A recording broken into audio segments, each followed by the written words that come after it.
Hey, James. Hey, how's it going? James, how you doing? I'm doing pretty good. How are you guys? Hanging Good. in there. Well, that's better than the alternative. Well, hanging Yep, out, yep. hanging out is not good up in northern Jersey today. Well, I'll be heading your way in a couple days. So going Where are up you? to New Where York. are you But now, James? I am in sunny San Diego, which is not too sunny and kind of cold right now. But Oh, I'll shut up about my cold because I'm sure my cold would be nice yeah. and That's warm for six. Northern That New that that Jersey. 55. That 55 degrees in San Diego isn't compared to what he's going Yeah, through. it's like 15 degrees. Bring a sweater. But man, I got to put socks on. Like, what kind of hell is that? Yeah. And you got to put socks on everything because anything will get Yeah. cold. Well, like I said, I'll be in New York in 2 days, so I'm getting prepared. Yep. So, so anyhow, I'm not sure what the right order to this whole thing is, but I guess I'll kick things off by asking the Bill. So you've done a lot of things over your career. From stand-up comedy to Dancing with the Stars. What's your favorite accomplishment, and what's still on your career bucket list? I guess probably my favorite accomplishment probably was having my own sitcom with my name on it. I think that's kind of the holy grail for comedians. Mm-hmm. Uh, it's you kind of you've arrived then, and it was a lot of fun to do, and I carry the badge of honor that we gave Jennifer Lawrence her first job. She played my daughter on the show, and uh, she's done pretty good. But and then for me, I don't know what's next, buddy. And I think maybe that's a good thing because I'm just kind of digging life right now, and this is fun for me. This being a part of this campaign and maybe educating men about men's health a little more, so that we all start taking a little better care of ourselves and be Mm-hmm. around longer for those that our loved ones. I think that's part of the problem. Is that we don't think about our families. We think about it like we think, what if I get over it, I get over it. Think about your wife or your grandkids. They're going to want you around, and it's an easy thing to do. It's not like you got to do anything out of the ordinary other than take a vitamin. And so I don't know why you wouldn't do this with like with this product you're in, zinc that I take myself. And I think part of the things that I hear, I asked a few of my friends if they had any questions for you, and the jokes that kind of come naturally. It's kind of a sensitive area. So what do you suggest to kind of break the ice and get guys talking about that without turning into a playground kind of conversation? Well, I'll answer mine, then I'll turn it over to Joe because he deals with people every day in this. Uh, I would had this conversation with my friend. He goes, "There's no way I'm going to go to a doctor and have my prostate checked." And I said, "Well, how do you feel about death? Because that's the alternative." It's like Yeah. it's not like your prostate's going to go, "Oh, you know what? He's uncomfortable. I'll just go ahead and take care of this myself." That's when Mr. Death comes in, and yeah, you don't have the problem anymore. Uh, so I just think it's silly, really, how guys are so uptight. My guess is if they ask if their wife said, "Would you like me to check your prostate for you?" They'd be all in. But somehow a professional wanting to do it is not comfortable. So, but Joe, like I All said, Joe talks to these people all day long, so I'll let him answer that. I think the biggest problem we have is that people's perception of what normal is, and there's the only people that are normal are the ones you don't know, because the minute you know them, you find out they're not normal. And that's really reality because our perception of what is supposed to transpire inhibits us from being free and talking about ourselves. And guys, by nature, don't ever want to admit any vulnerability at all. And health and prostate health, with prostate cancer causing almost the second largest cause of death in men. That's a topic we just don't want to talk about.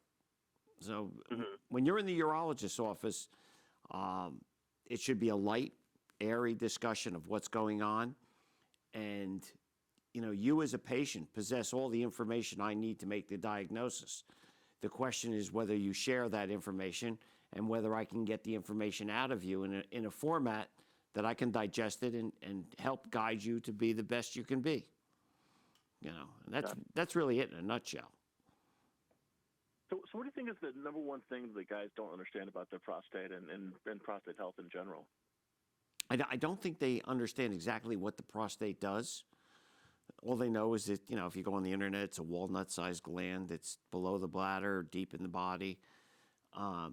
And what you got to realize is that as we age, the prostate enlarges in size. It offers resistance to the flow of urine from the bladder to the outside world through the urethra.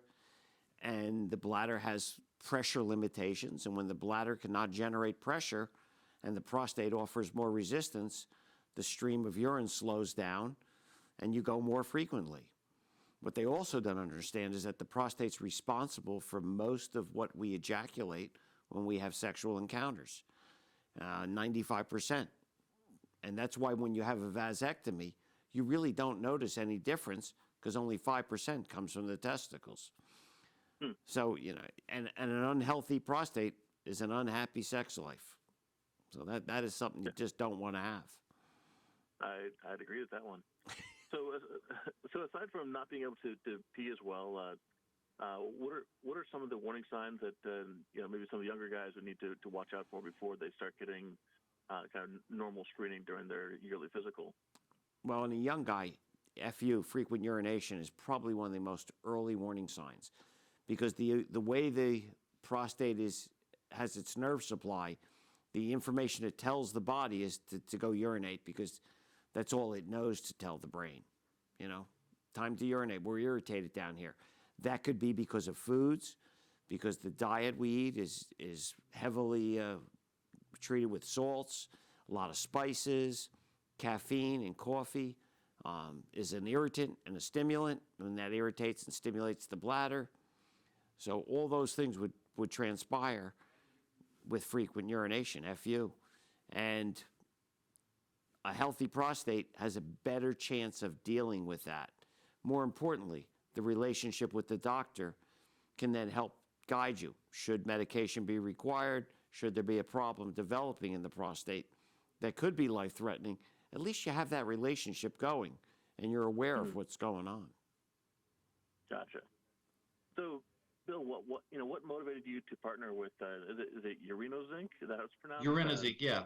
Urinozinc. I think part of it was that I am getting older, and I talked to my doctor, and he said, yeah, I talked to him about it. He said, listen, he said, it's a natural, safe supplement. He said, it's not going to hurt you to take it. It's not going to prevent you from, if you are genetically predisposed to prostate cancer, it's probably not going to help you out, but it'll keep, anytime you can add back to your system stuff that's been taken out, it's not necessarily a bad thing.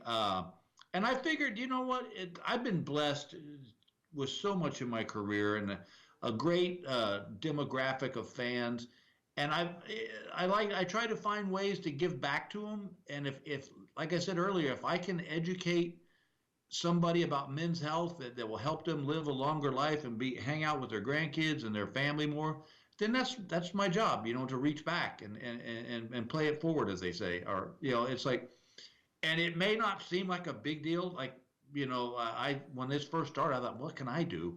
But you'd be amazed at how many people have popped on me on my Instagram or whatever saying, hey, thanks for bringing this up.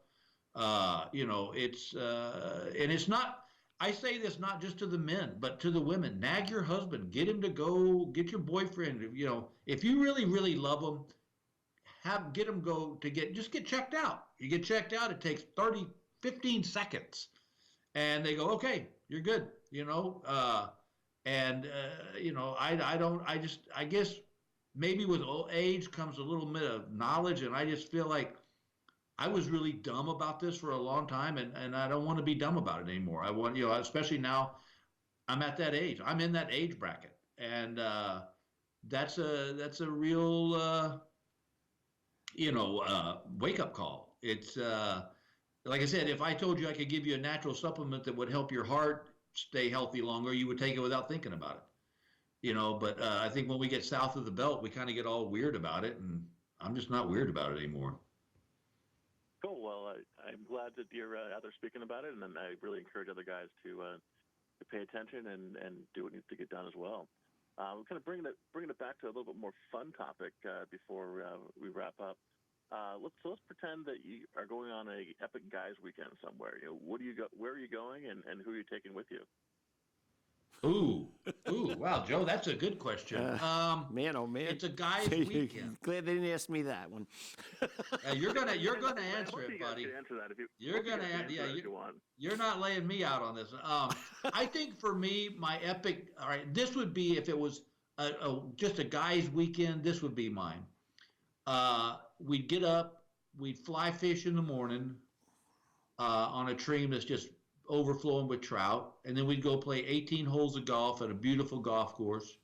Come back, have a nice dinner, a great bottle of wine, and who would I take? I would take my son, my son-in-law, and probably Detrolio here. That's good. I like that. I'm with you. The only way you can take it with you is eat it. So Yep. I'm going with the good wine and good food, and I'll be with you. That sounds great. Well, guys, thanks a lot. I really appreciate the opportunity to chat with you, and keep up doing what you're doing. And we'll link to the website in our article to let guys Thanks, know bud. more about where they can learn about the product. Thanks for helping us get the news out there. Thank you. Absolutely. Have a great day. Likewise. How you doing, Bobby?